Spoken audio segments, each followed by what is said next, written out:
Сәлеметсіңдер достар. 5 сынып математика пәнінен 9 есеп.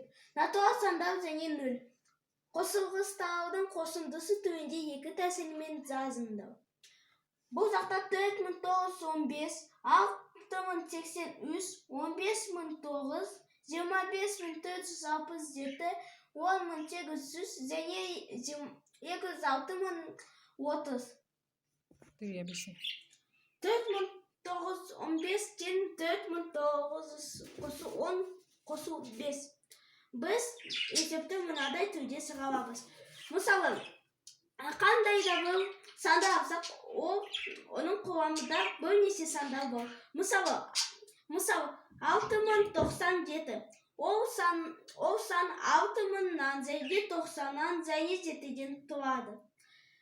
Біз бұл тақырыпты бұлай өтеміз. 4915-тен 4000-ға, 9-ға, 10-ға және 5-ке бөлеміз.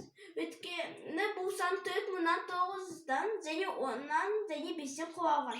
6083 ол 6000-нан, 80-нен және 3-ден құралған сан.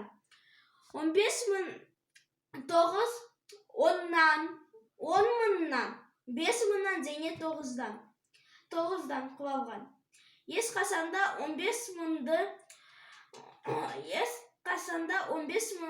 15000 қосу 9 деп жазбаңдар.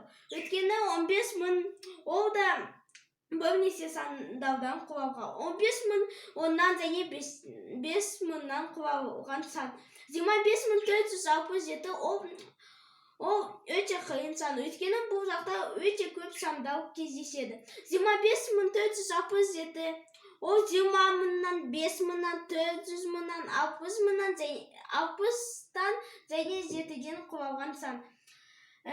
Демек, 25467 бізде 20-нан, 5000-нан, 400-ден, 60-тан және 7-ден құралған сан. 10800 ол 10-нан, 800-ден және 3-ден құралған сан. Ал соңғысын өзіңдер табыңдар.